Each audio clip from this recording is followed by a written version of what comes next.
Selama 7 dekade sejak kemerdekaannya, Indonesia telah dipimpin oleh 7 presiden berbeda. Setiap presiden memiliki prestasi dan jejak kepemimpinan yang beragam selama memimpin Indonesia. Berikut ini gaya kepemimpinan pemimpin Indonesia dari masa ke masa. 1. Soekarno. Soekarno lahir pada 6 Juni 1902 di Jawa Timur dari Raden Sukemi Sosro Hadiharjo dan R.A. Ida Nyoman Rai yang saat itu termasuk dalam keluarga bangsawan dan merupakan keluarga terhormat jika dilihat secara struktur sosial.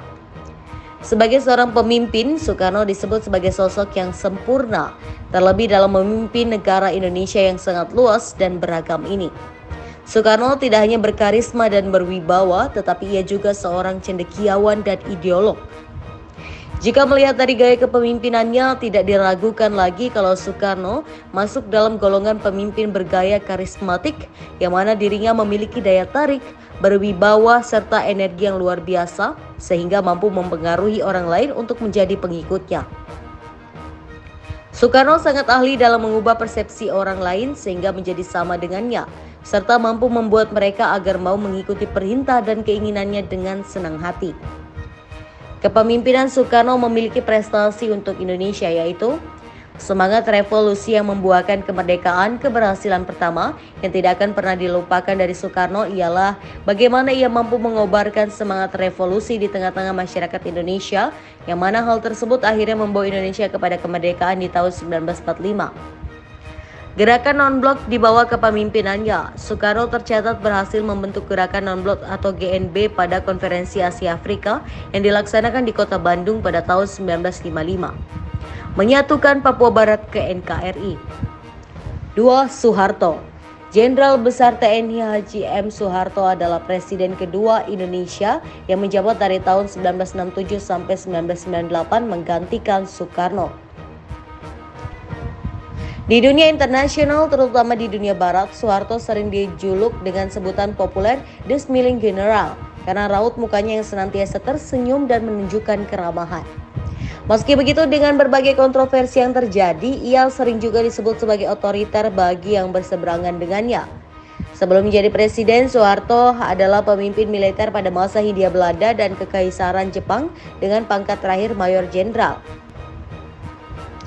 Setelah gerakan 30 September 1965, Soeharto kemudian melakukan operasi penertiban dan pengamanan atas perintah dari Presiden Soekarno. Salah satu yang dilakukannya adalah dengan menumpas gerakan 30 September dan menyatakan bahwa PKI sebagai organisasi terlarang. Berbagai kontroversi menyebut operasi ini menewaskan sekitar 100.000 hingga 2 juta jiwa. Namun jumlah ini patut dipertanyakan karena korban dari gerakan 30 September. Selama hampir 32 tahun pemerintahannya, Soeharto meletakkan pondasi pembangunan di Indonesia melalui Repelita. Dalam masa kekuasaannya yang disebut Orde Baru, Soeharto membangun negara yang stabil dan mencapai kemajuan ekonomi dan infrastruktur.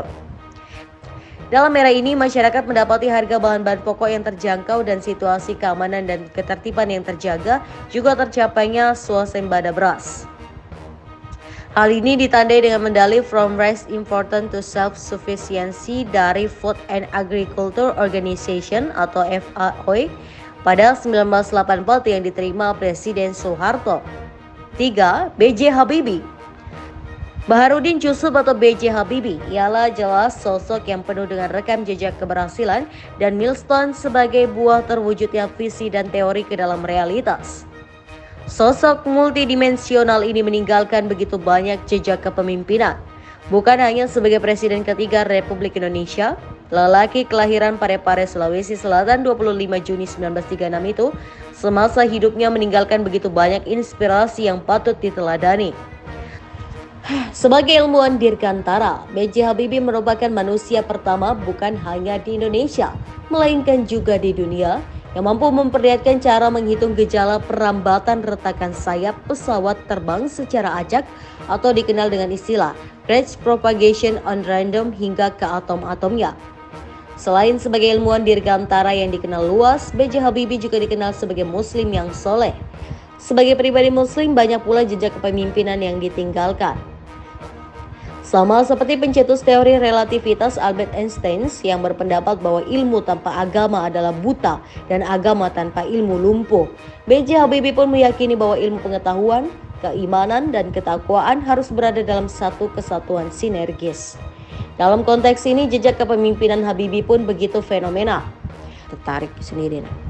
Selain dikenal sebagai pendiri sekaligus Ketua Umum Ikatan Cendekiawan Muslim Indonesia atau ICMI yang pertama, B.J. Habibie juga merupakan sosok yang menginisiasi pendirian Bank Muamalat serta mengimplementasikan konsep perbankan syariah di Indonesia yang diterima secara luas oleh umat Islam di Indonesia hingga hari ini. 4. Kiai Haji Abdurrahman Wahid. Abdurrahman Wahid lahir dengan nama Abdurrahman Ad-Dakil 7 September 1940 30 Desember 2009 atau yang diakrab disapa Gus Dur, adalah tokoh muslim Indonesia dan pemimpin politik yang menjadi presiden Indonesia keempat dari tahun 1999 hingga 2001. Kepemimpinan Gus Dur bergaya karismatik transformasional yang dimana saat mengambil keputusan, Gus Dur menonjolkan sikap karismatik yang dimiliki tetapi tanpa adanya kekerasan dan tekanan militer. Pada masa kepemimpinannya lahirlah sejumlah kebijakan yang masih dipergunakan hingga saat ini, diantaranya meliburkan siswa pada saat bulan Ramadan, menjadikan hari Imlek dan memperbolehkan bahasa Tionghoa, menyelesaikan berbagai macam konflik di Indonesia. 5. Megawati Soekarno Putri. Profesor Dr. Haji Diah Parmata Megawati Setiawati Soekarno Putri adalah Presiden Indonesia yang kelima yang menjabat sejak 23 Juli 2001 sampai 20 Oktober 2004. Megawati Soekarno Putri meneruskan kepemimpinan Presiden Abdurrahman Wahid yang terhenti di tengah jalan.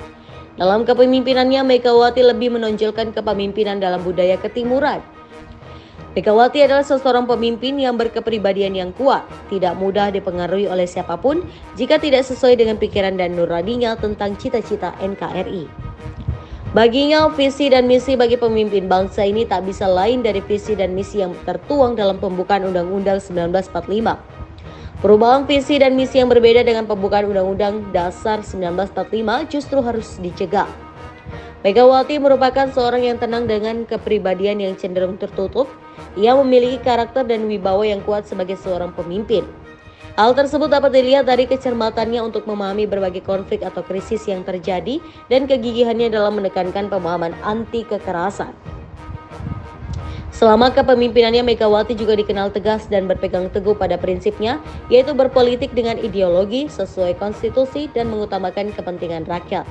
Sikap yang dimilikinya berhasil membuat Megawati meraih berbagai prestasi selama menjabat sebagai pemimpin bangsa. 6. Susilo Bambang Yudhoyono memiliki gaya kepemimpinan yang sesuai dengan era demokrasi. Presiden SBY juga menegaskan kalau dirinya cenderung untuk mengalah, lebih memilih melakukan berkompromi dan membuat konsensus karena SBY tidak ingin kepemimpinan yang dijalankannya menjadi otoriter. SBY, sosok pemimpin yang demokratis dalam mengambil keputusan, selalu mengajak beberapa perwakilan bawahan, tetapi keputusan tetap berada di tangannya. SBY tipe pemimpin yang cermat dan berpikir matang sebelum mengambil sesuatu keputusan. Prestasi yang penting dicatat semasa kepemimpinan SBY yaitu keberhasilan menyelesaikan batas maritim Indonesia dengan dua negara sahabat, yaitu Singapura dan Filipina. 7. Joko Widodo. Joko Widodo atau yang dikenal dengan nama Jokowi.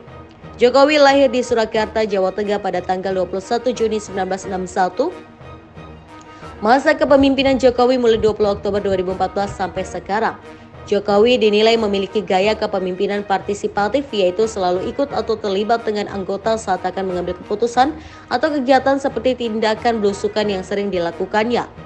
Kemudian karismatik yang dimana Jokowi dapat menyelesaikan masalah yang dapat menarik perhatian orang lain. Lalu transnasional, yaitu mengukur hubungan anggota dengan pemimpinnya sejauh apa.